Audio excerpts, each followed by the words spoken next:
You're listening to Bigfoot Society, and I'm Jeremiah Byron. Tonight's story doesn't come from a researcher or a thrill-seeking camper. It comes from a Navy veteran just back from service who took a snowy drive into the mountains of western North Carolina and came back changed forever.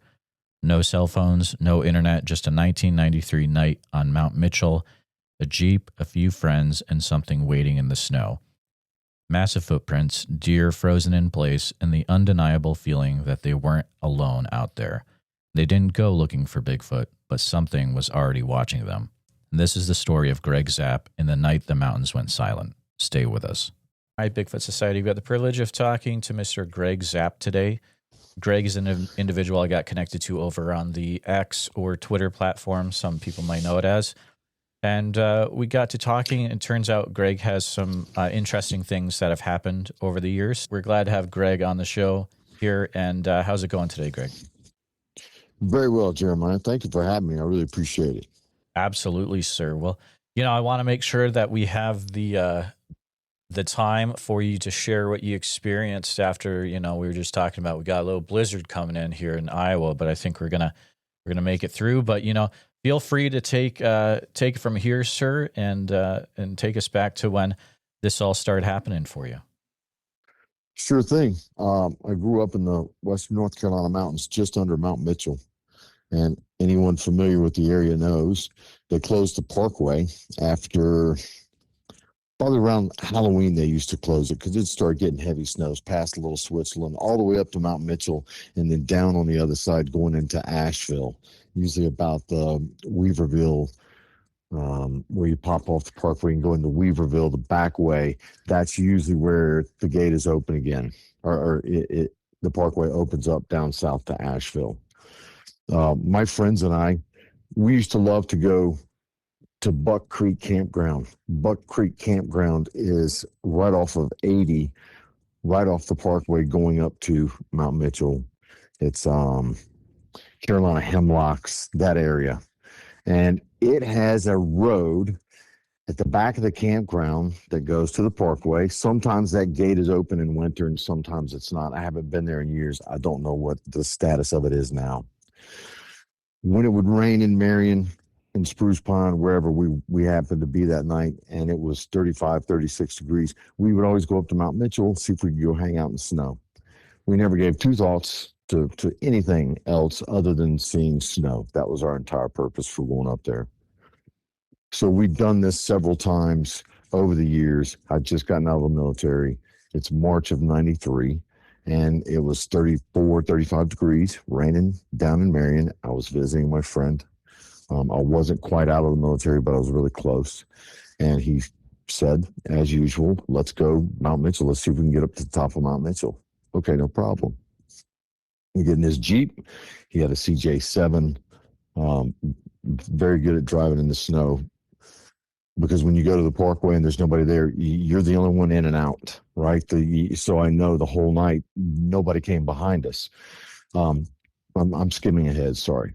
That night we left, we went to Bucks Creek. We got there, went to the back road, got up to the parkway. The gate was open. Not an issue. Got on the parkway, 3-4 inches of snow. It took us probably till 10:30, 10:45 at night. It took us about an hour to get up there from Marion. It wasn't that bad. At the top, they usually have a gate that closes off going to the Welcome Center and the campground because it splits off in a couple. There's the one road that goes to Mount Mitchell, one way in, one way out, up to the top of Mount Mitchell from the parkway. That probably 1.5 mile road is where we had our whatever happened. We go all the way to the top, we go as far as we can before the gate, right before the Welcome Center, the gates close. We mess around in some snow drifts because right there is where the snow drifts come over. Goofed off, got in the Jeep, came back down the hill. As we're coming down the hill, I've got it marked on a GPS spot, and when you take out the trees, you're able to see how it was in 1993, 32 years ago. It's flat right off the road, but then there's an embankment that goes up, and of course the mountain continues going up because you're coming down the mountain at that point just a little bit. We come around the right turn, and there's deer tracks, deer jumping around. We get out, we look at the deer tracks. Oh, that's cool. It's my friend and he's driving, I'm in the passenger side. We go probably a quarter mile. We see those deer tracks, get out, look. That's great. Get back in the Jeep, go down again. I see more tracks, but it looks a little bit different. And I told my friend to stop. And he said, no, I'm not going to stop. It's just deer track. And he stopped. I got out. He said I instantly turned white, white as a sheet. I felt immediately frozen. I just froze. I couldn't move. I was astounded, stunned. And what was there was a huge footprint bear. There are no other tracks. Nobody knew we were going up there. It could have been a hoax, absolutely, 100%. But I'm telling you, nobody knew we were there. I didn't give a crap about Bigfoot. I never gave two thoughts to it, never in my life. And I can still see it. So I jumped, ran back to the Jeep, and he said, what's wrong? Because I was telling him, get out of here, get out of here, get out of here. He said, what? He stopped, he got out, he went, he looked, and I saw him, his face, he turned white as a sheet. He come running back in, jumped in the Jeep, we took off, and it took about 10 seconds. Wait. Somebody is messing with us. Somebody's hoaxing us. There's a ranger up here. He's messing with us. This can't be real. This has got to be a joke.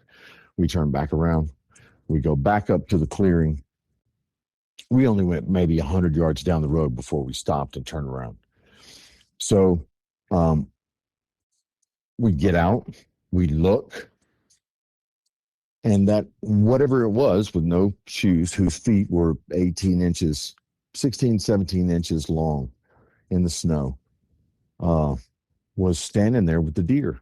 So he had a spotlight. He took the spotlight and went up in the tree line above us, and eyes flash. And I about crap my pants. It was deer, but still, it was kind of funny. It was like, oh, and it was deer. But seeing that, they were still there, and I thought that whatever was with the deer and whatever was watching over was watching us, and it was you just got a funny, funky feeling. So, and looking at what the deer did, they went up one way up the embankment, but whatever was standing there watching, get this. So you can plainly see it goes uphill. Now we did go back down and grab a video camera and come back up. And I'll get to that in a minute, because we had to document the strides of how far this, whatever it was, traveled, because I couldn't hoax it no matter how much I tried. The area was a little flat, goes up a hill, up a small embankment. So it had 1 foot at the bottom of the embankment. Its left foot was at the bottom. Its right foot was in the middle of the hill, but its right foot was pointed towards the road, and its left foot was just above it, pointed towards the woods going straight uphill. Okay? So as we looked and discovered the position of everything, we think that we were so freaking close to seeing him eye to eye when we came around the corner, because his foot was pointing at the truck coming around the corner. He was watching us come around. And then he jumped one more step up on top of the embankment, and then he took off through the woods. So 1 at the bottom, 2 in the middle, 1 at the top. I went over probably 5-7 feet left of him and did my best to get up the hill. And there's a foot of snow. There's more than a foot of snow at this point, because this was an hour later and on top of Mount Mitchell. So we stayed there a pretty good while, and it snowed pretty hard. It took me 18 steps to get up that embankment. I'm 6'2", 210 pounds, and I was a heck of an athlete, still am. I'm close to several yeah, I'm not a lazy person by any means. So um, whatever it was, had zero problem climbing up that hill in 3 steps, and that would have been impossible for me in the dry land if it was flat. Impossible for me. Maybe not somebody else, but me. Let alone in over a foot of snow. So we haul back down the mountain, grab the video camera, grab our other friend Jeff. Jeff comes with us. We all get up there, and he's thinking it's a hoax. We're telling him the truth. This is it. This is blah, blah, blah, blah, blah. We get up there, we film it. We film the whole site. It had snowed a little bit. It was a little rough. I mean, this is 1993, so it's not, 4K ultra vision. But my friend has downloaded that to Google, and you get a sense of, you can see where it went up the hill and went up the embankment, and how big the size of the prints were compared to my shoe. And I was wearing a size 12 boot at the time, and it just was 1.5 the size of mine. 5 distinct toes, huge. Man, it was huge. And it sank all the way down. I did not, even at 210, 220, I didn't sink all the way down, but it did. We filmed it and put it on Google, forgot about it. And my friend found the tape after his mother passed, found it in the garage. And ever since then, I've been fascinated with it. I never gave it 2 seconds thought. It's just not been my thing. But ever since then, I can't help but think how close we came to seeing one, and how it really changed my view on a lot of things. But it was pretty cool. Either somebody pulled a really good hoax, or we saw something up there that was unexplainable at the time. Wow, Greg, that is, oh man, it's one of those stories where it's like, it's so close, man. But it sounded like it really did change the rest of your life. Did you get involved with trying to go out again and have another close encounter after this at all? Well, I sure did. As long as I was in the area, I always would go to Mount Mitchell. That's where I proposed to my wife. I would always ride my motorcycle up there. It's just a really special place because there's nobody around for miles. What you don't understand is when you get to Mount Mitchell, there are no businesses, there are no homes, there are no streets, there are no turns, there are no lights, none of that. And it's completely shut off in the winter. So there's nothing there. And it racked my brain on who or what could that do. Now, we did, in the summertime, we went back up to speak to a ranger. And I said, hey, have you ever had, and I asked him just a roundabout question, and I said, we came up here in the winter and saw something rather questionable. And he kind of looked at us kind of funny, like, what do you mean questionable? And I said, well, we just saw tracks. And he said, really big tracks? And I said, yeah. And he just kind of chuckled and didn't say anything else about it. I've never had another experience. I've never come close. I've never heard anything. I never did before. I never did after.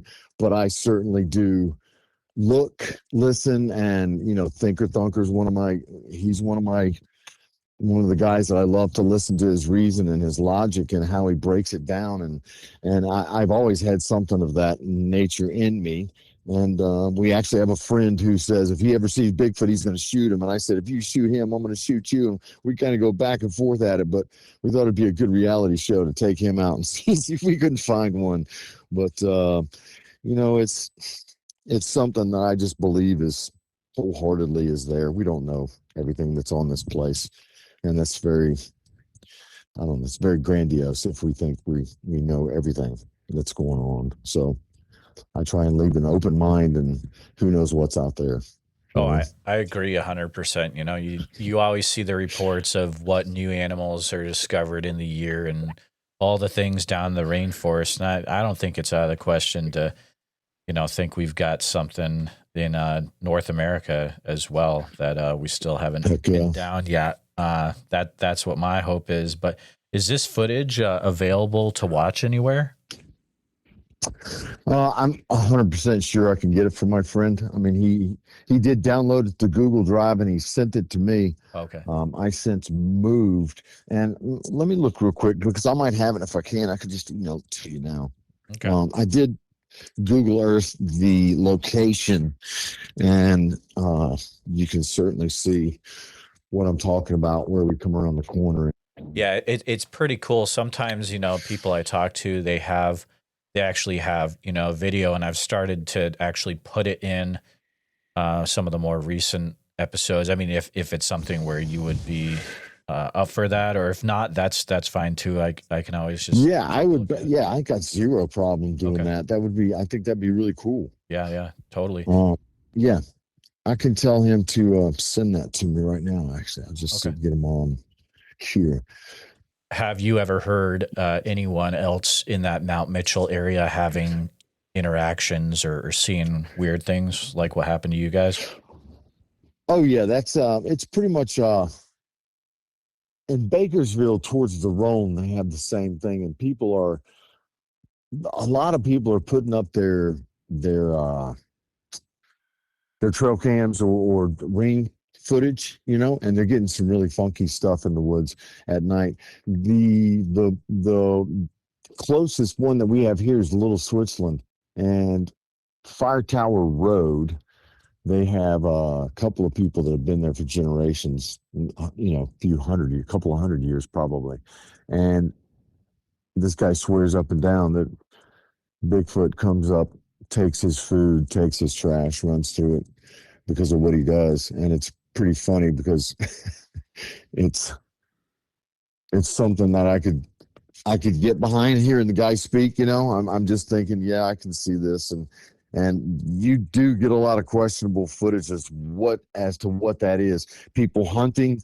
The big one is the North Carolina hunter in Thanksgiving. I'm sure you've had to have seen this footage, but he's in a tree stand and one comes underneath him, and he's in Bakersville, which is 7-8 miles away from us. And it's crazy what went right underneath him, huge and hooping like an owl, or excuse me, like a monkey. I believe I know the one you're talking about. So do you know the individual that was involved with that, or just it's one that gets passed around? I do not. Yeah. Yeah, it's just one that gets passed. I know several people that claim they have it on their ring cam. And it's just you gotta wonder what's out there, because anything's possible. So I just kind of realized what you said. So actual people that have the ring cam where you just have it on your back door and they've captured stuff. Yes. Oh man. That's nuts, dude. I wonder if a ring cam has IR. I know. I'm trying to think. Somebody else said the reason, what I was hearing over what I've heard, and I'm not sure which one is which, but it seems to be somewhat true. They have a trouble, or excuse me, they don't have a problem seeing infrared light, but a man in Texas was with a sniper scope inside of his house, and he said every time he was inside using his scope and using IR, he could see him. But when he went outside, he couldn't. And he thinks that they have some way of detecting what light. I don't know. I think anything is possible at this point. It's just blown my mind.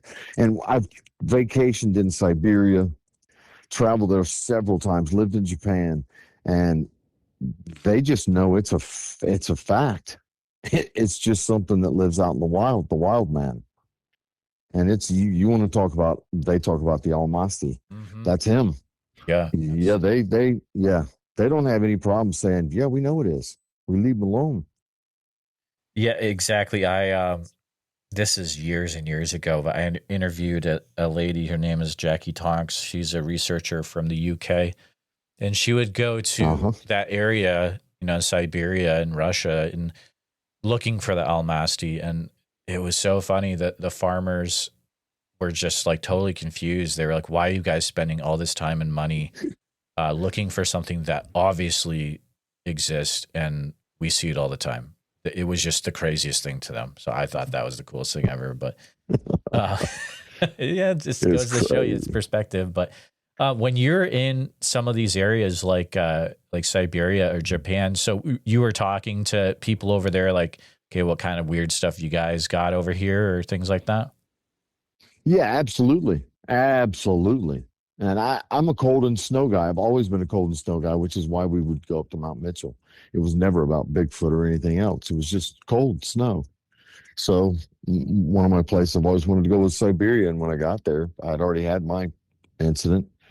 So I asked around when I was there, Greg, everyone knows this exists. Why you ask? Common knowledge, like not even a big deal. Oh, wow. Uh, was there any conversation like that over in Japan at all? Any weirdness over Yeah, there? Japan they don't have, I think that's one of the few places that does not have some kind of forest giant, but they still have the kappa, Ah, which yeah. is a stream. I don't know how to, I don't know how to describe it, but it's a weird animal sprite kind of, I don't know, man. I've never had any of those experiences. So, Yeah, yeah, you wouldn't forget them. I, yeah. Yeah, But I never heard of Bigfoot or anything like that being in Japan. I think turtle sprite is probably a good way to put it. It's a weird cryptid. I remember reading and seeing about it in Lauren Coleman's museum out in Maine, and there's some weird stuff. Listeners can do some research, check that out if you want. But it's interesting. Japanese cryptid culture is a interesting time, but you know, um, based off of this, okay, so a few things. This area, this Mount Sure. Mitchell area, first off, was it hit pretty hard by the hurricane that went through a few years ago? I would imagine 6 months ago. Yeah. Oh my I goodness, would imagine it's it only been six was, months ago? yeah. Oh my Yeah, it was goodness. last September. Mackerel. Yeah. So it's I would imagine they got hit, but man, that place gets storms all the time. So it's nothing new from Mount Mitchell. But there's not many people up there. I think actually it was worse at lower elevation. I don't know. I could be wrong, but Wow. it's the perfect place for one to be, if you think about it. In the area you are, in the area I am, where I am, it's the only place where there isn't a population of people anywhere. There's nobody there. It's that's what gets me is the fact there's no one around and nobody knew we were going there that night. We didn't even know we were going there that night, and that happened. It's just confusing. Are there any stories or legends that get passed down in this area about them? Do you think this is a creature that's been seen for quite a while? Yeah, when you go back and look in North Carolina, the in this area, it's since the early 1970s. One lady here in Bakersville, which is the next town over I mentioned before, same thing. She saw one through her backyard, and for about a couple of weeks there in 19, I don't know what year it was, 71, 72.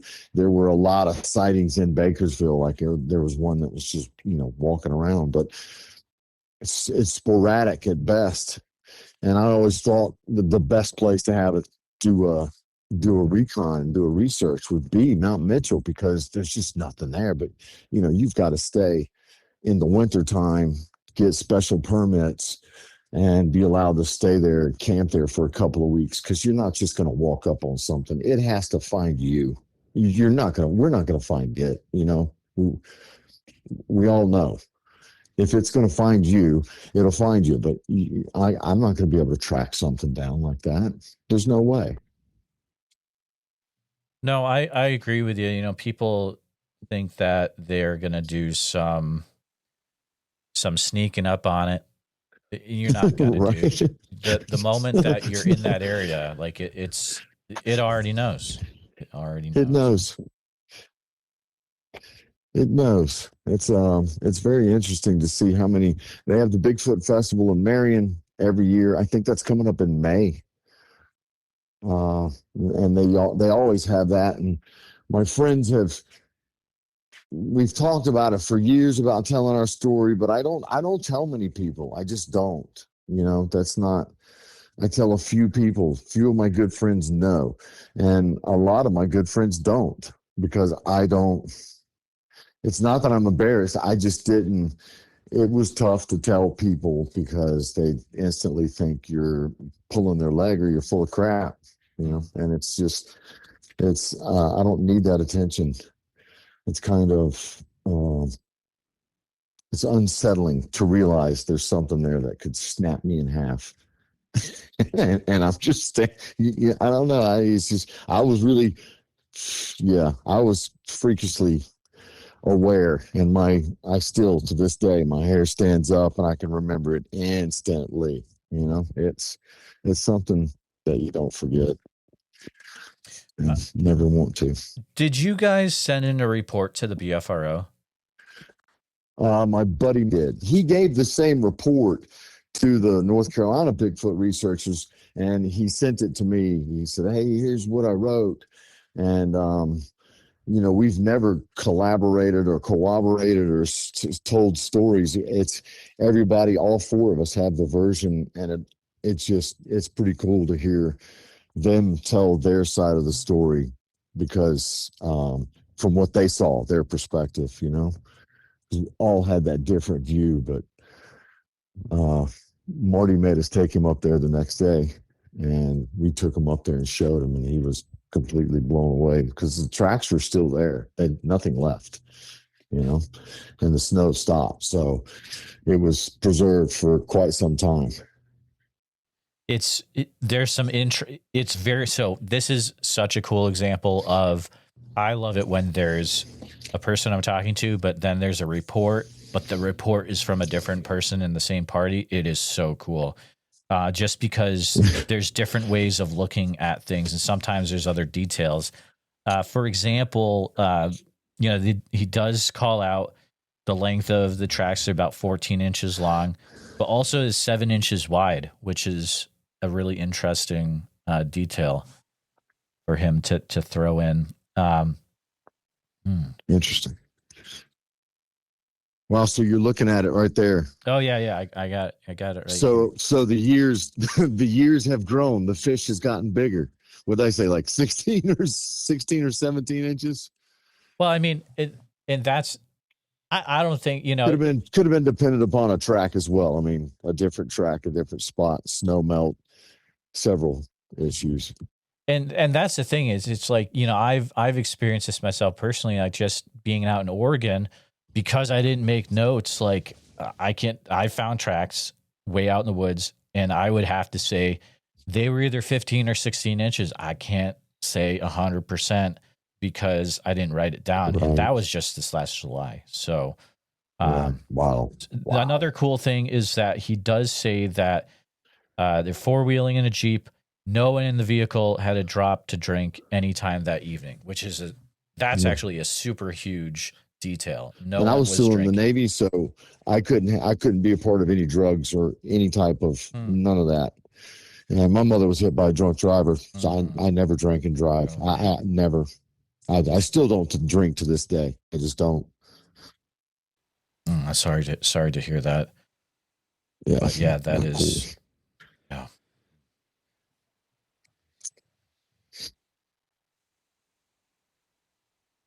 Yeah. It's funny how you mentioned what you had said to the ranger, because I hear you hear just different versions of that, but it's almost like the guy is saying in his mind, come back when I'm retired, we'll have a chat, because right, you wouldn't even believe the stuff that I've experienced and heard up here. But I can only imagine. I bet those guys see all kinds of stuff. When after the hurricane happened, this is just off to the side. I don't even know if I'll leave this in, but did you hear any stories going around of people having sightings after the hurricane hit up there? I did not. Okay. That's something I check every once in a while, because I did have someone reach out to me once. I used to do a call-in show, And actually, it was weird, man. They reached out during the call-in show, and they were sharing about how they had left their house, and there were like these volunteers that had come in to try to help out. They weren't there, the homeowners, and they were finding all sorts of stuff. And then, as she's sharing all this, the phone gets disconnected, and I couldn't get back in touch with her. I was like, Oh, that that's kind of not thing. cool. That kind of thing makes you wonder. It happens a lot to me, actually. Yeah, it's pretty wild stuff.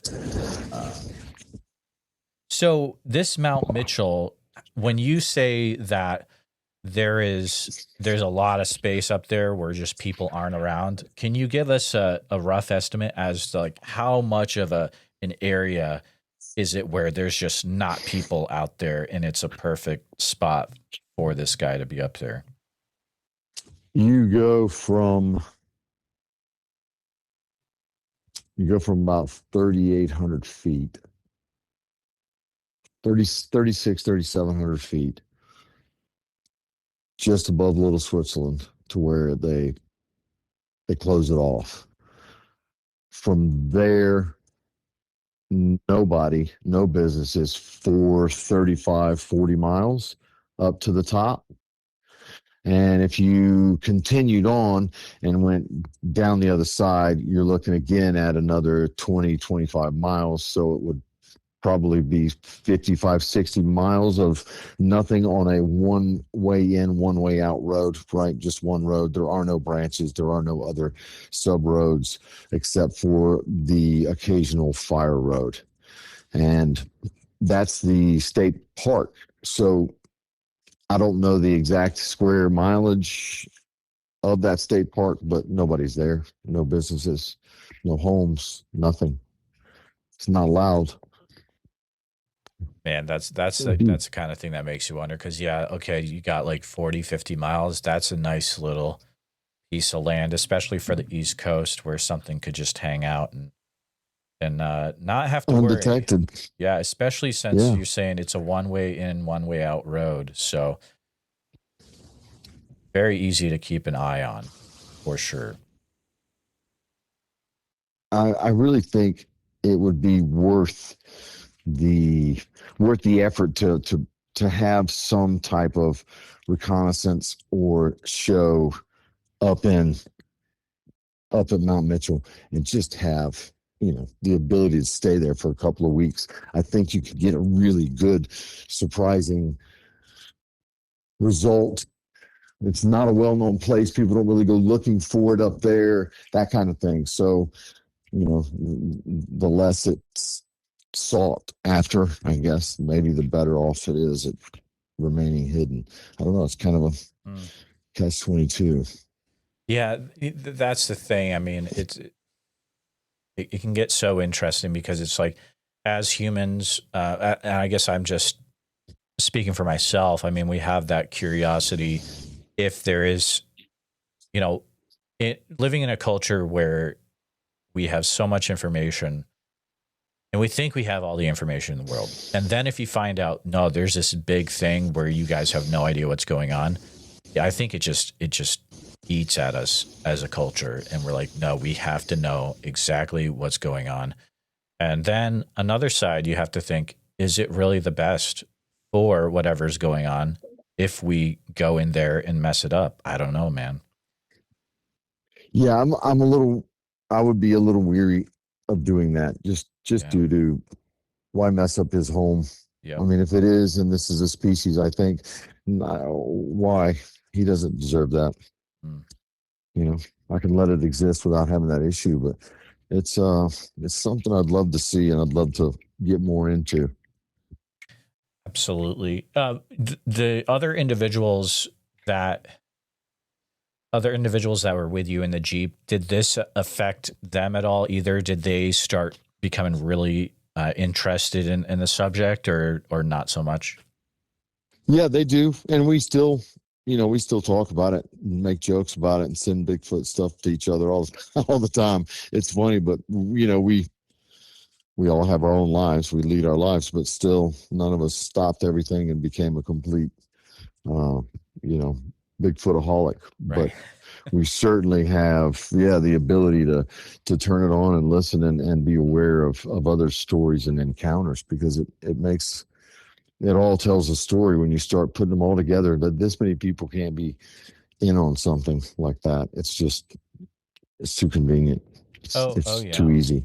And this kind of show, it will bring out other people that have had things happen in the way that you're talking about this area. Like, there have been other people that have had stuff happen. I guarantee it. Like, it is just a really Absolutely perfect area.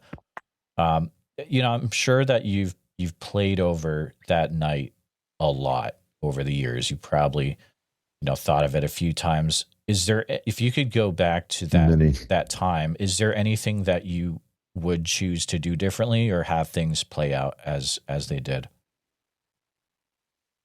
When I went up the embankment, I followed through the woods a little bit. I went through, I don't know, maybe 25, 30 feet, and I could still see the light from the Jeep down at the bottom. But it took one step, and then it cleared a branch that was about 4 feet high, and it was 3 or 4 feet on the other side of it. And I had to go under it. And I just remember looking up at the trees, and the snow was cleared 8 feet. Now, whether or not it was using its hands when it was walking through, or its head, or whatever the case was, I just thought, man, I really don't need. What am I going to do? What am I going to do if I stop and see it? Crap my pants, and then what's going to happen then? So I'm going to have to ride home with that. I can't think of anything else I would do different, other than I wish I just really, part of me wants to go back and just arrive 5 seconds earlier with the lights off, and bang, turn them on, and see what he looked like. Just see what it looked like. Just, was it white? Was it dark brown? Was it red? Was it black? Was he, what was he? Because he lives up on Mount Mitchell and it snows all the time. Did he have whiter skin, or whiter hair, grayer hair, whatever the case may be? It's something I would love to have seen. Maybe it would have affected me different. The cool thing is that you are, still going up there at different times of the year. When you're up there, do you ever hear any noises that don't belong, or smell anything out of the ordinary when you're up there? No, I don't. And the only few times that I've really stopped and, listened, I think to myself, am I doing this? Am I wanting something? Am I wanting to hear something? Am I going to make up in my mind that I did hear something this time? You know what I mean? Because it was so far-fetched for us to see anything like that whatsoever. The odds are just through the roof that would happen. And I want to say, I've heard something, but I never have seen anything, never even come close, never heard anything. It's crazy. It's just that one time, and boom. Been looking ever since. The really cool thing, though, about this whole thing is that you do have footage of what happened.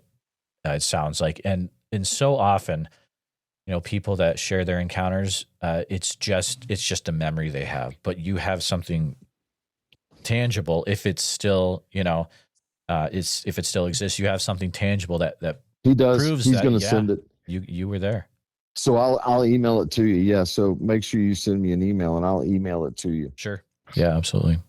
But, yeah, that was the telltale sign, because he said, my friend said, nobody's going to believe us. We got to go home and get the video camera. We got to go get the video camera. We got to go get the video. And he loved cameras. So bang, we went, go now, instantly. We went down so fast, and then it was raining by the time we got to Buck Creek. So we were able to make it down the mountain pretty quick.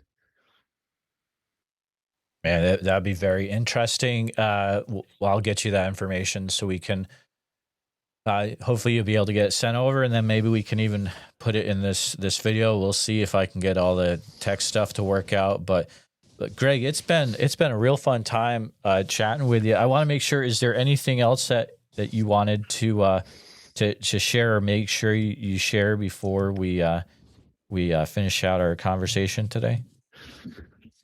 Nothing I can think of. Nothing I can think of. I just, if you're out and about, just stay alert and stay vigilant. And I think if you do come across something, I really believe it has the ability to know our intentions and know our thoughts. And I've always kept a happy mind on those trails, so that there's no issue, and I make sure I'm not invading someone else's space. You should be respectful, right? No matter what it is, you can at least be respectful. Yeah, absolutely. Well, thank you so much for chatting. It's been Of course. a pleasure Thank chatting you. with you. I appreciate it, Jeremiah. You have yourself a great day, sir.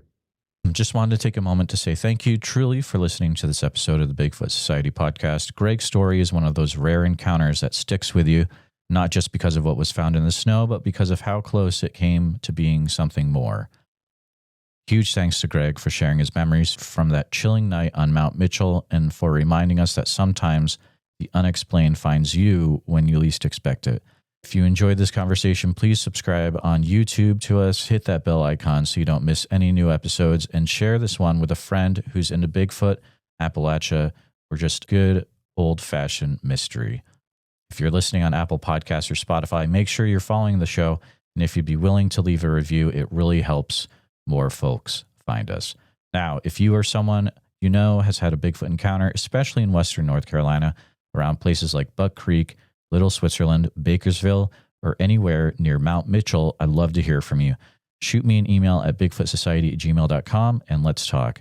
Also, don't forget, Sasquatch Summerfest is coming up July 11th through 12th at Green Waters Park in Oak Ridge, Oregon. Bigfoot Society listeners can grab a 2-day pass for the price of one with code BFS at checkout. Huge thanks to Priscilla for making that happen. Tickets are available now at www.sasquatchsummerfest.com. Thanks again for being part of the Bigfoot Society, and until next time, keep your eyes open, trust your gut, and never stop asking what else might be out there. So see you in the woods.